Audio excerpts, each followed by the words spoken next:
Hello and welcome. Today we are covering Chapter 2 of our Art of Reasoning book, and Chapter 2 is called Rules for Definitions.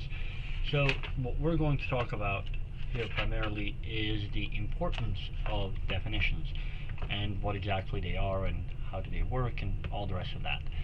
So let's just put up a general thing here.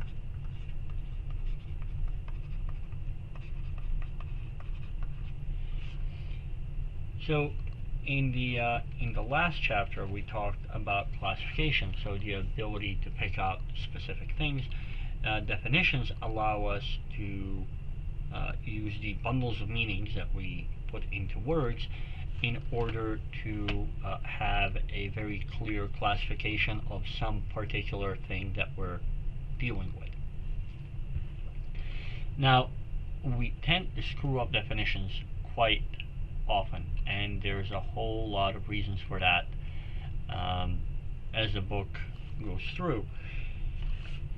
But we really need definitions in order to be able to communicate, so that the other person knows what the thing is that we're ultimately talking about, right? Because if we don't share those ideas, then we're going to have a hard time understanding the other person. In fact, we're going to have an impossible time understanding the other person.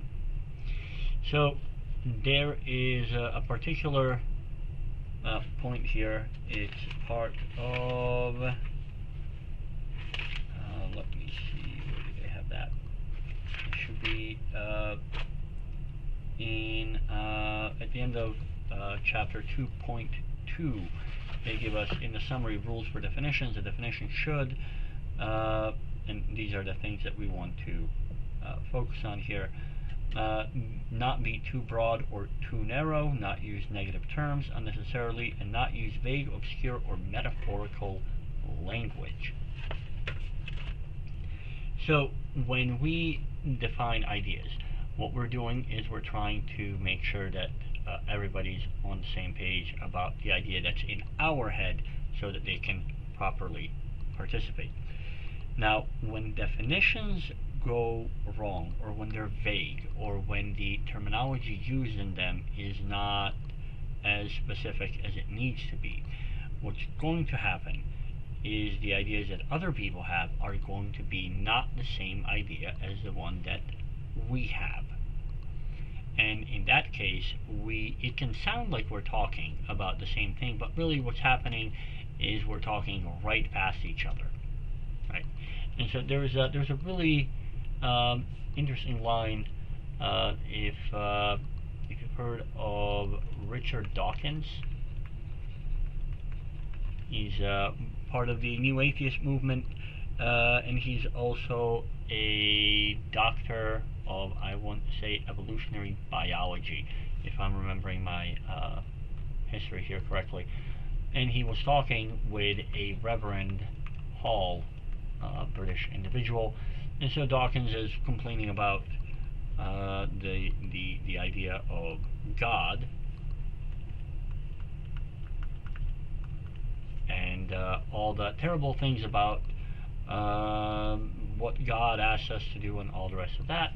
And at the end of his little speech, Reverend Hall replies with, well, I don't believe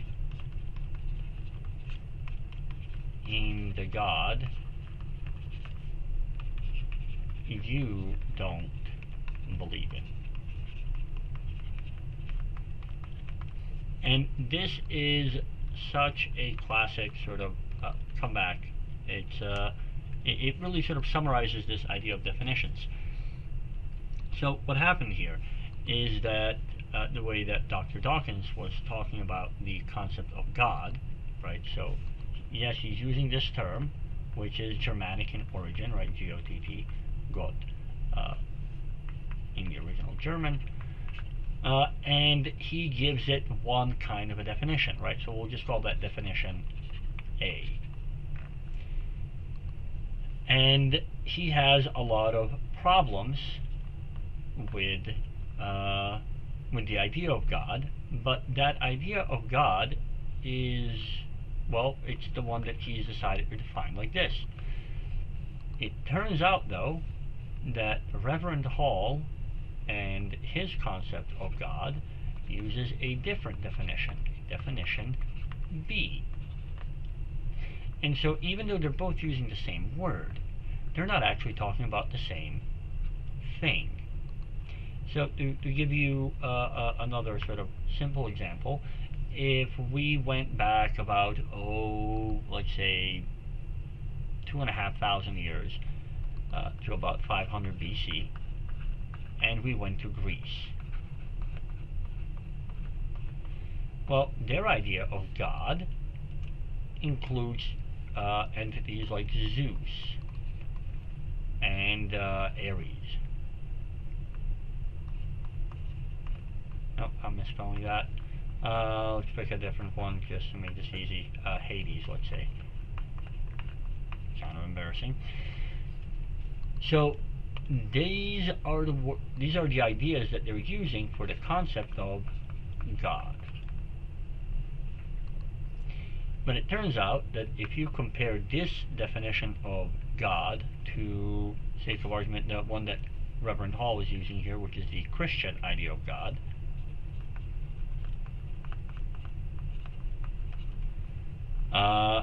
then this definition and the Christian definition are not the same. Right? So things you can say about Zeus. Zeus, I believe, kills his father. Zeus also has a whole thing with adultery, in that he commits a lot of it, and he also commits some rape. Yeah, according to the Iliad, Odyssey, and books like that, that is Zeus. That's just sort of how he does. Now, you take this definition here for Zeus, and then you see whether or not you can apply it to the idea of a Christian God. And it turns out that, in fact, you cannot. So even though we're using the same term, the definition of that term is not the same. And this is why definitions matter more than terms. There's actually an old Arab sort of legalistic phrase, which is the weight is given to the definition, not to the term, right? So you go back to Reverend Hall and Richard Dawkins. The God that Dawkins does not believe in, right? What that means is the definition used by Dr. Dawkins. And that's that definition A. Well, that definition of God is not one that Reverend Hall believes in either, right? That would be something like if Richard Dawkins had complained about the definition of this Greek God and why would people believe in him, and Reverend Hall replies, well, you're right, I don't believe in that God. That's not a thing that I accept as being true. So it's I bring this up as an example because it's a rather interesting one, right? Because otherwise it does sound like they're both talking about the same thing, right? They're using the exact same term. So it's really important for us to pay attention to the meaning of definitions that people give us before we actually get into a discussion with them, right? So step one should always be something like clarify what the other person means, right? You should ask them, what do you mean by that? Can you define that for me, right?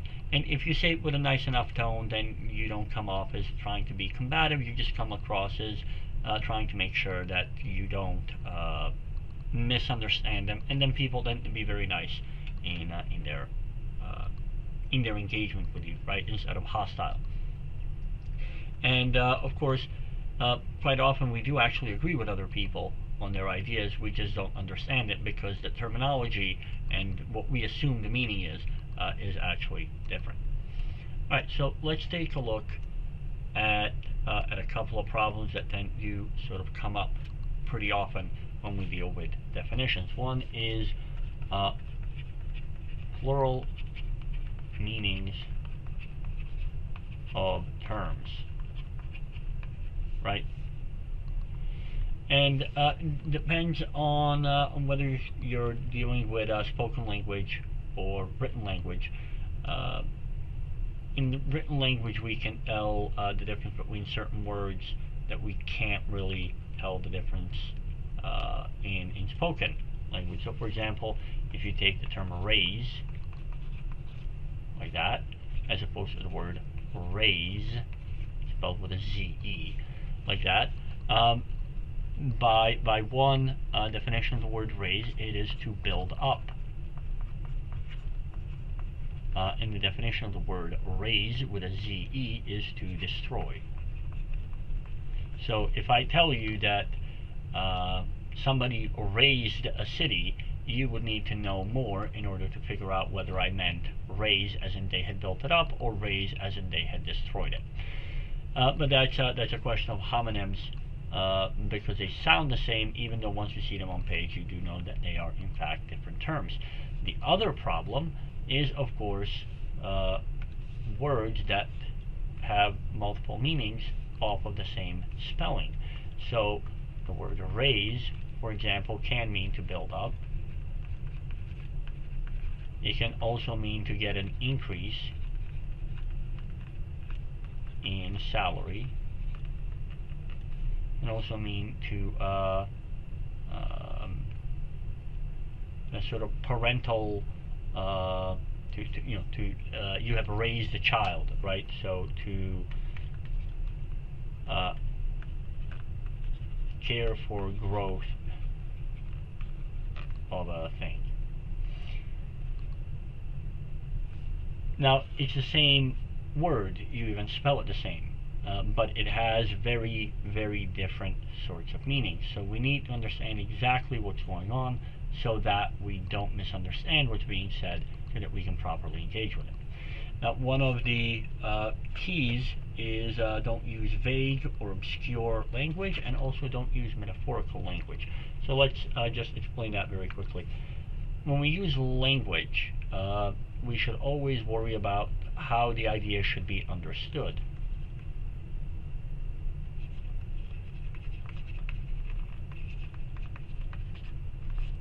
And one option is that it is a literal understanding. And what we mean by literal ideas is if you went into a dictionary and you looked this statement up word by word, you would understand exactly what it means. So if I tell you something like, I am not hungry, that should be a pretty clear literal statement. But it turns out we don't really speak in literal language very often at all. We have had a couple of efforts to do that. Really, the entire majority of the first 3/4 of the 20th century, we spent quite a lot of effort trying to see what we can do to make language much more literal, much more direct, so that we know exactly what's being said. And that sort of falls flat on its face. 1 second. And part of the reason why it falls so flat on its face is because human language is a very organic thing. The way we speak, the way we the ideas that we are trying to raise in other people, there it is, raise again, are they don't really fit this literal model too well, not in the way that we normally express ourselves. So quite frankly, a lot of our language, including religious language, is very often metaphorical. Now, in case you are thinking something like, no, I believe that, sake of argument, the Bible should be understood literally. Well, turns out you literally can't believe that. And what I mean by that, nobody get offended, is that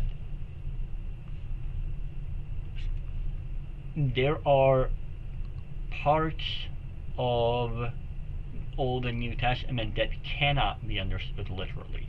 And what I mean by they cannot be understood literally is that they're set up so that the language tells you that they are not to be taken literally. So if you understood them literally, you would literally be misunderstanding them. So anytime you see similes, notify of words like X is like something else, right? That is like, that right there is a sign that what's happening is not literal language, but in fact you're trying to sort of draw something like an analogy. Idioms. Now, idioms are these very interesting phrases that are very specific to each language. And they are phrases that if you try to translate directly, like word for word, you would have no idea what's happening. And it's sort of present everywhere. So for example, if a friend comes and spends the evening at your house as a child, and then they sleep at your house, we call that a sleepover. Now look at that phrase, a sleep. Now we know what sleep is, right? It is you being passed out.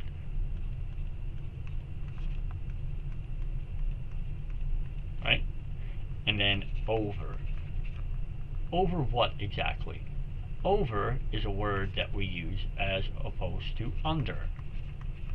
Right? So you're sleeping over what? Then we say, oh, over at my house. Over? Like, that's not the literal meaning of this word, right? So it is an idiom. It's just a sort of phrase we use. Other languages, especially as you try to translate between languages, idioms are absolutely hilarious. So you look at things like, in German, there's this phrase, and it translates literally into, that is where the dog is buried. And you look at the person that said that, and it's like, what? Like, why did you, like, we're in the middle of your house, and you just said that is where the dog is buried. Like, why did you bury your dog in your house? And what that phrase means in German would actually translate into English as something like, that's the point, as in the point of an argument. Now notice, by the way, even the phrase, that's the point, is an idiomatic phrase, because an idea cannot have a pointy end, right? Like a sword has a point, like this is a point. An idea cannot have a point. And yet, we use this phrase all the time. So, you will see idioms all over the place. In fact, we use idioms quite a lot. If you want a rather funny version of that, I believe that the show is called Archer. And I think it's season 2, the first 2 or 3 episodes. I think it's called is it the Heart of Archness? It might be.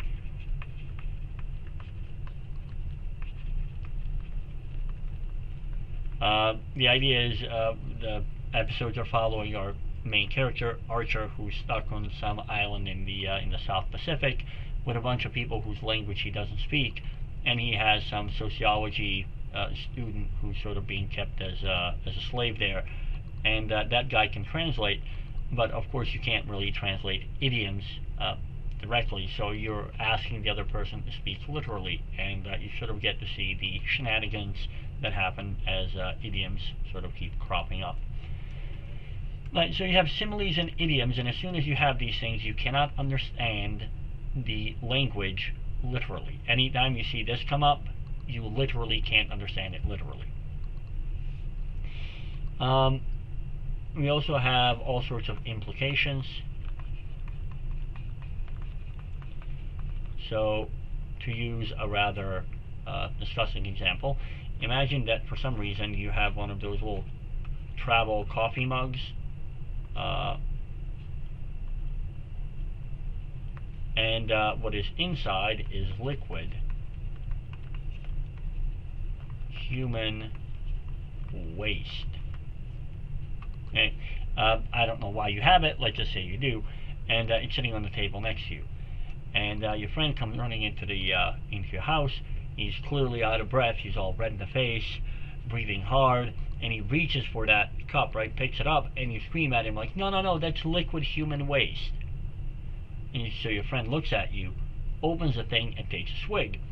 and then he goes like, ugh, oh my god, why didn't you tell me not to drink it?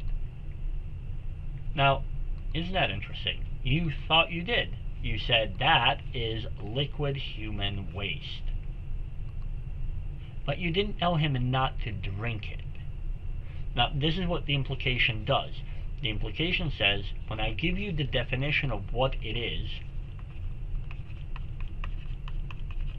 that should tell you what to do and not do with it. So that's communication by implication. If I tell you that the contents of that container are liquid human waste, it is implied that that is not the thing that you consume, right? So we don't have to say it, we imply it, and that's another kind of metaphorical language use. Alright, additional points here. You can use language by extension. So you literally say one thing, but then sort of through implication and analogy you expand it to a whole bunch of other meanings. And you can also use a plurality of meanings all at once. So if you listen to, let me think here. So M&M, common. Who else is pretty decent at that? I think Immortal Technique. A number of other sort of hip-hop artists do this thing where the sentence reads one way, and that's one meaning of it, and that's one meaning that's okay. But then the implications or the other ways of reading the same word change the meaning, and that meaning is okay too, and then you might get a triple where it has three meanings, or four, or whatever the case is. And all of those meanings are meant to be taken simultaneously, right? In fact, that's sort of the point of that entire genre of music. So as we are trying to nail down the definitions that we're working with, we have to be careful of exactly how our language is supposed to be understood. And because of this entire mess, this is why our authors say that, like, really, ideally, what you should be doing is you should be trying to make sure that you're just using language that is as literal as you can possibly make it, so that the other people will be able to understand you. And I will add this as a sort of separate thing. We always have to be on the lookout for double checking what is it that particular terms actually mean.